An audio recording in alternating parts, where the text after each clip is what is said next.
Assalamualaikum warahmatullahi wabarakatuh. Berjumpa lagi dengan saya, Dia Titik Febriana. Dalam pembelajaran kimia, kali ini kita akan membahas tentang termokimia.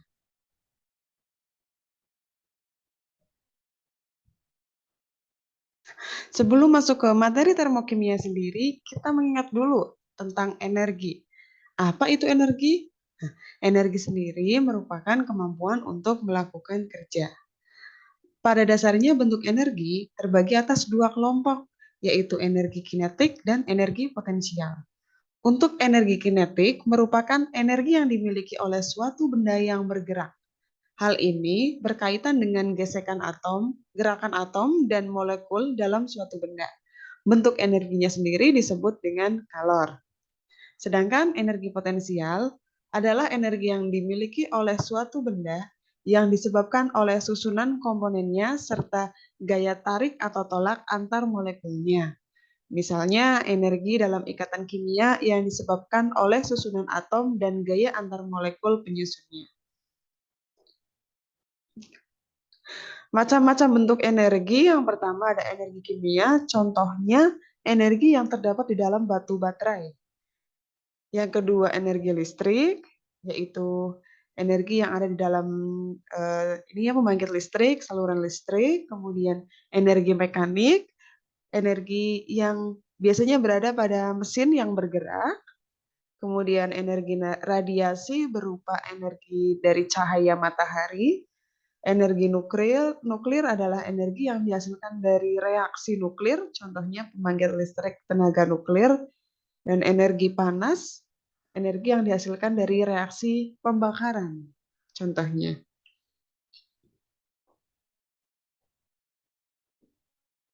Nah, energi sendiri kita tahu ada hukum yang menyatakan tentang energi, yaitu hukum kekekalan energi. Hukum tersebut dibuat oleh seorang ilmuwan yang bernama James Prescott Joule.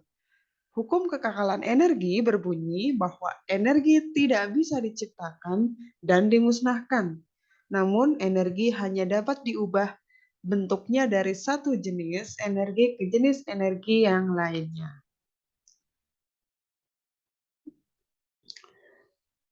Yang paling banyak dibahas di materi termokimia yaitu energi panas atau kalor. Nah, ini adalah contoh gambar pembakaran kayu.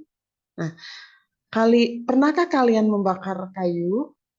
Kayu yang terbakar dan lingkungan sekitarnya memiliki suhu yang berbeda. Perbedaan suhu ini mengakibatkan terjadinya perpindahan energi, yaitu dari benda yang suhunya lebih tinggi ke benda yang suhunya lebih rendah. Perpindahan energi akan terus berlangsung sampai tercapai suhu yang sama di antara kedua benda tersebut. Energi yang dipindahkan inilah yang disebut dengan kalor. Nah, jadi dari pembakaran kayu ini kita bisa tahu ya ada energi yang terlibat yaitu kalor atau energi panas. Nah, menurut kalian apa yang akan terjadi pada lingkungan sekitar api unggun ketika api unggun dinyalakan? Nah, tentu kita akan merasa panas akibat dari kalor yang dilepaskan dari pembakaran kayu tersebut.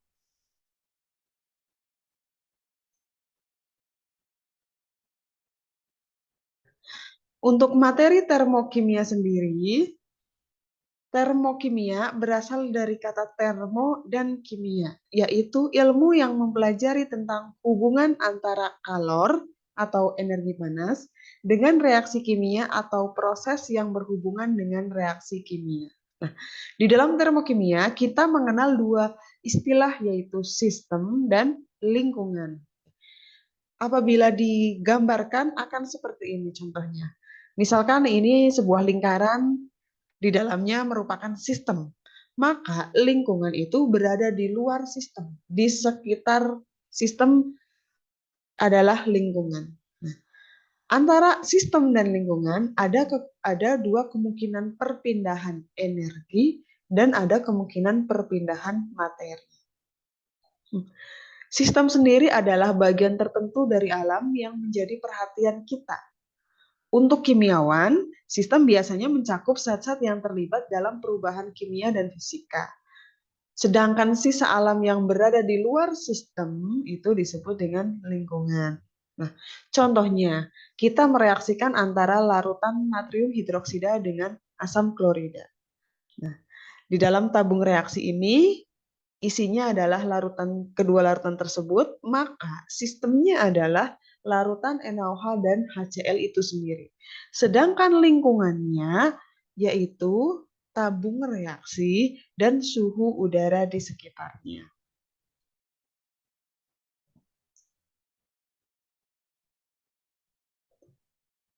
Selanjutnya, kita bahas ada 3 jenis sistem. Berdasarkan interaksinya dengan lingkungan, sistem dibagi menjadi 3, yaitu sistem terbuka, sistem tertutup, dan sistem terisolasi. Yang pertama, sistem terbuka. Sistem terbuka merupakan sistem yang memungkinkan terjadinya perpindahan kalor dan materi antara sistem dan lingkungan. Kalau sistem tertutup, sistem yang memungkinkan terjadinya perpindahan kalor antara sistem dan lingkungan, tetapi tidak terjadi perubahan materi. Sedangkan yang ketiga, sistem terisolasi adalah sistem yang tidak memungkinkan terjadinya perpindahan kalor dan materi antara lingkungan dan sistem.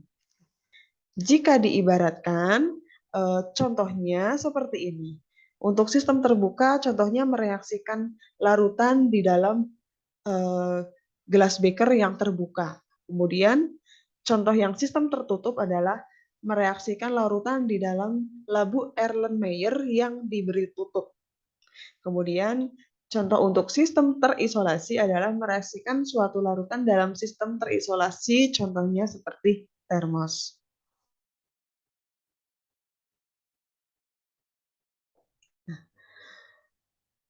Di dalam termokimia juga kita mengenal istilah baru yaitu entalpi dan perubahan entalpi. Nah, entalpi disingkat dengan huruf H. Nah, entalpi sendiri merupakan banyaknya energi yang dimiliki oleh sistem pada tekanan yang tetap. Sedangkan delta H ya, perubahan entalpi yaitu perubahan kalor yang terjadi pada reaksi kimia. Pada tekanan yang konstan, perubahan entalpi sama dengan jumlah kalor reaksi yang dilepaskan dan diserap oleh sistem.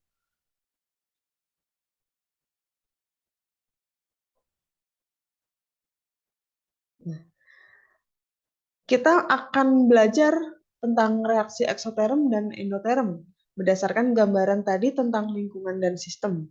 Nah, jadi ini contoh gambaran antara eksoterm dan reaksi endoterm. Nah, dari gambar ini kita bisa mengidentifikasi bahwa reaksi eksoterm itu di dalam reaksinya dari dalam sistem akan melepaskan panas atau kalor ke lingkungan sehingga suhu menjadi lebih panas dibanding di sekitarnya. Sedangkan kalau endoterm, suhu itu menjadi lebih dingin di sekitarnya di dalam sistem. Nah, hal ini terjadi karena panas di lingkungan itu diserap oleh sistem. Berikut diagram entalpi tingkat energinya. Ini reaksi eksoterm, yang ini reaksi endoterm. Untuk reaksi eksoterm, kita bisa melihat dari diagram tersebut bahwa entalpi reaktan itu lebih besar dari entalpi produk. Sehingga jika menentukan perubahan entalpinya, entalpi produk dikurangi entalpi reaktan akan bernilai negatif. Sedangkan untuk reaksi endoterm, entalpi reaktan itu lebih rendah daripada entalpi produk. Sehingga ketika dihitung perubahan entalpinya, entalpi produk dikurangi entalpi reaktan akan bernilai positif. Jika dibandingkan antara reaksi eksoterm dan endoterm, kita dapat membuat perbandingan ini. Eksoterm reaksinya melepaskan energi panas, sedangkan endoterm membutuhkan panas. Reaksi eksoterm entalpi reaktannya lebih besar daripada entalpi produk, sedangkan endoterm entalpi reaktannya kurang dari entalpi produk. Pada reaksi eksoterm, perubahan entalpinya bernilai negatif, sedangkan pada endoterm bernilai positif. Jika di eksoterm suhu lingkungannya naik sehingga terasa lebih panas atau hangat, kalau reaksi endoterm suhu lingkungannya akan turun sehingga terasa lebih dingin. Contoh untuk reaksi eksoterm adalah semua reaksi pembakaran, semua jenis pembakaran termasuk reaksi eksoterm. Contoh lain misalkan mereaksikan logam alkali atau golongan 1A dengan air. Sedangkan contoh reaksi endoterm yaitu pada saat proses es mencair, kemudian melarutkan amonium nitrat ke dalam air. Jika tadi berbicara tentang entalpinya, sekarang tentang perubahan entalpinya. Ada 6 perubahan entalpi standar yang akan kita bahas. Yang pertama yaitu entalpi pembentukan standar atau disingkatnya dengan delta H0F. Entalpi pembentukan standar adalah perubahan entalpi yang terjadi pada reaksi pembentukan 1 mol senyawa dari unsur-unsur penyusunnya pada keadaan standar. Contohnya, proses pembentukan uap air membebaskan kalor sebesar 242 kJ per mol. Nah, buatlah persamaan termokimia entalpi pembentukan standar uap air tersebut. Untuk menjawab ini, maka kita harus mengetahui bahwa air tersusun atas unsur unsur O dan unsur H. Nah, unsur O dan unsur H dituliskannya dalam bentuk gas oksigen dengan gas hidrogen bereaksi menghasilkan air atau H2O, uap air, H2O gas. Karena di sini soalnya uap air, jadi kita tuliskan dalam wujud H2O gas. Kemudian reaksinya disetarakan. Setelah reaksi setara, kita tuliskan delta H0F-nya karena entalpi pembentukan. Jadi delta H0F sama dengan di soal ada kata membebaskan kalor. Maka membebaskan kalor adalah eksoterm sehingga delta H0F-nya bernilai negatif. Yaitu negatif 242 kJ per mol. Contoh yang kedua, dalam proses pembentukan 4,4 gram CO2 membebaskan kalor sebesar 41,38 kJ.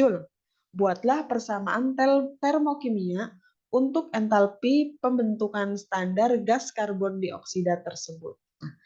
Jika pertanyaan di soal nomor 2 ini ada data massa, maka sebelum menuliskan persamaan termokimianya, kita terlebih dahulu menghitung mol dari CO2, yaitu mol CO2 adalah gram per mr, gramnya 4,4 gram, kemudian mr-nya setelah kita hitung adalah 44 sehingga didapatkan 0,1 mol. Nah, dari jumlah molnya sebesar 0,1 mol, kita menentukan berapa entalpi pembentukan standarnya, yaitu data kalor yang diketahui dibagi dengan jumlah molnya. Di sini kalornya membebaskan kalor ya, sehingga tandanya adalah negatif. Negatif 41,38 dibagi 0,1 mol. Sehingga didapatkan hasil negatif 413,8 kJ per mol.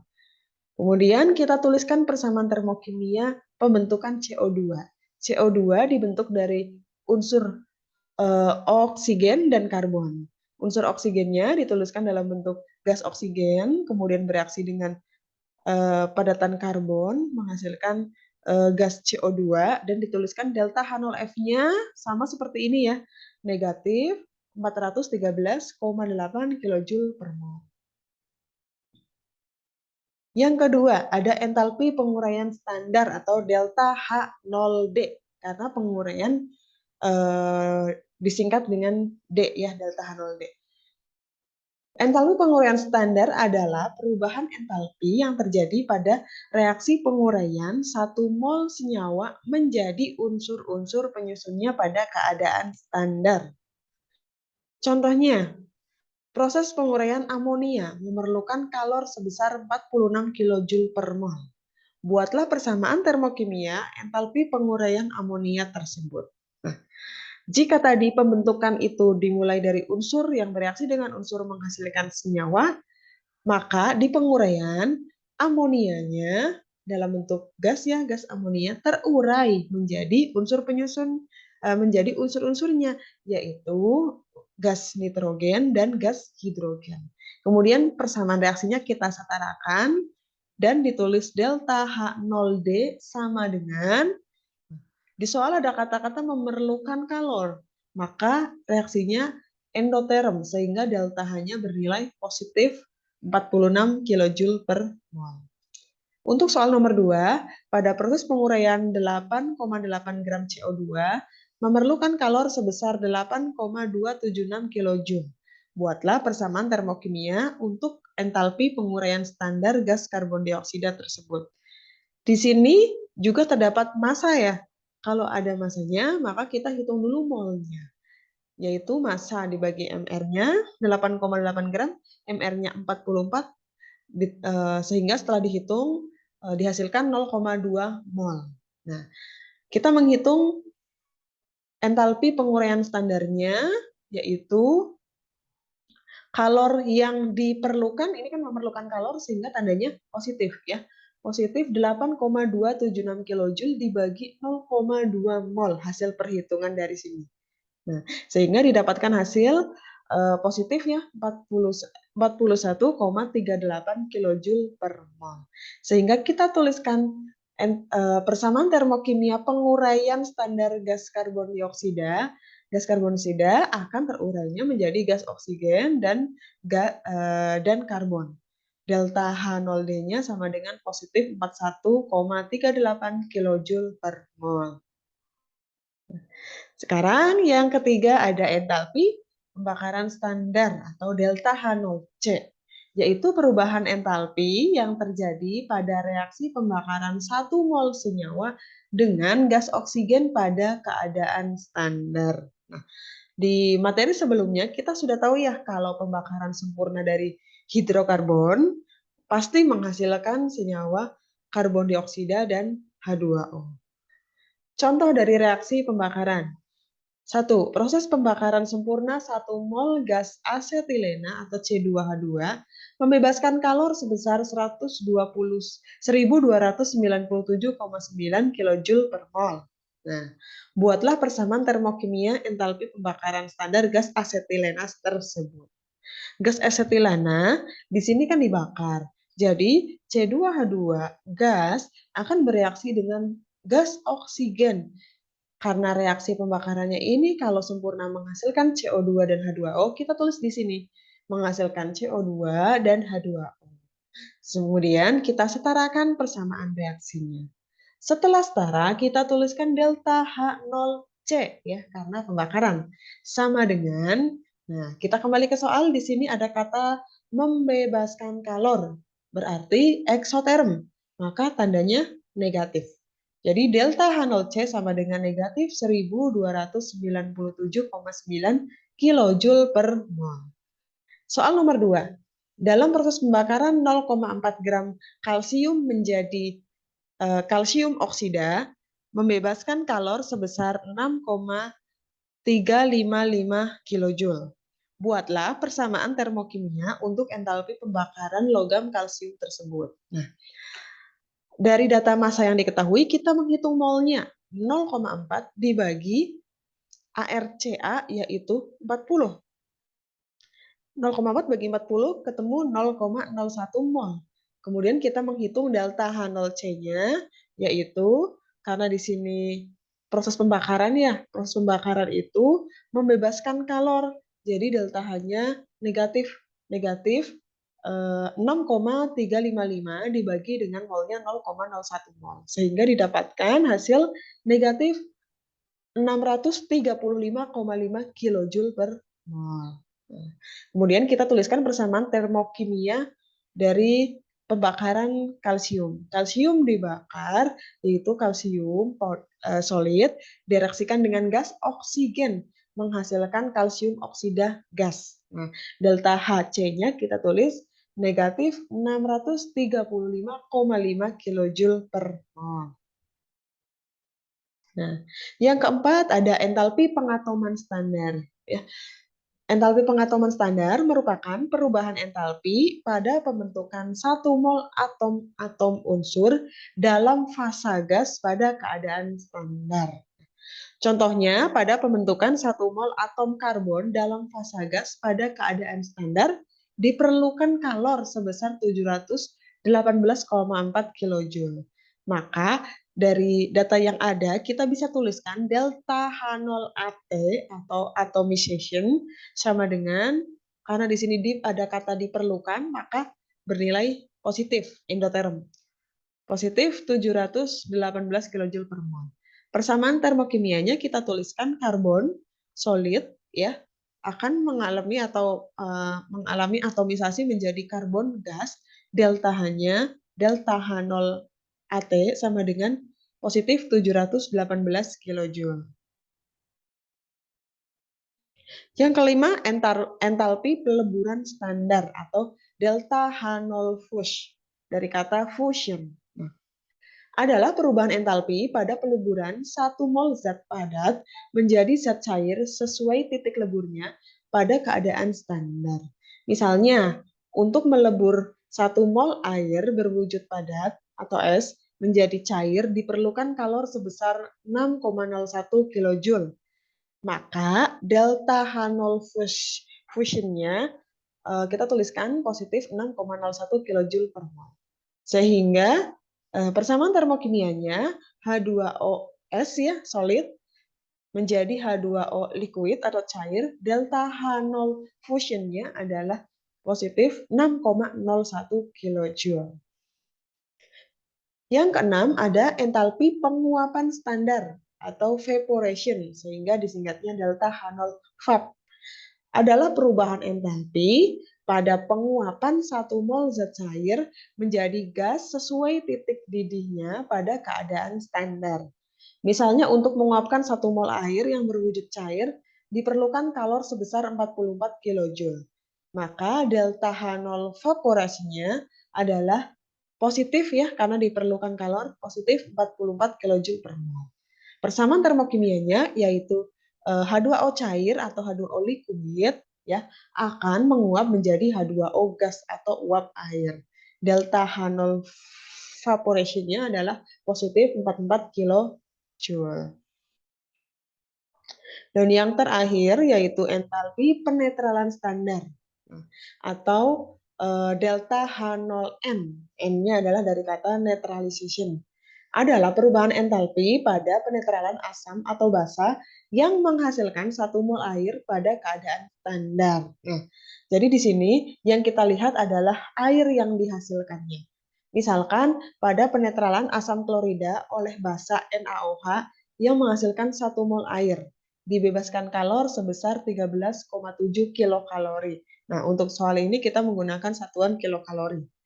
Maka delta H0N-nya NaOH atau HCl itu sama dengan, karena di sini dibebaskan kalor, maka reaksinya adalah eksoterm, tandanya bernilai negatif. Negatif 13,7 kilokalori per mol. Maka persamaan reaksinya kita tuliskan larutan NaOH bereaksi dengan HCl aqueous menghasilkan NaCl aqueous atau larutan NaCl dan air H2O liquid. Delta H0-nya adalah negatif 13,7 kilokalori. Nah, demikian 7 perubahan entalpi. Jadi pertemuan kali ini kita sudah selesai. Semoga ilmunya bermanfaat. Wassalamualaikum warahmatullahi wabarakatuh.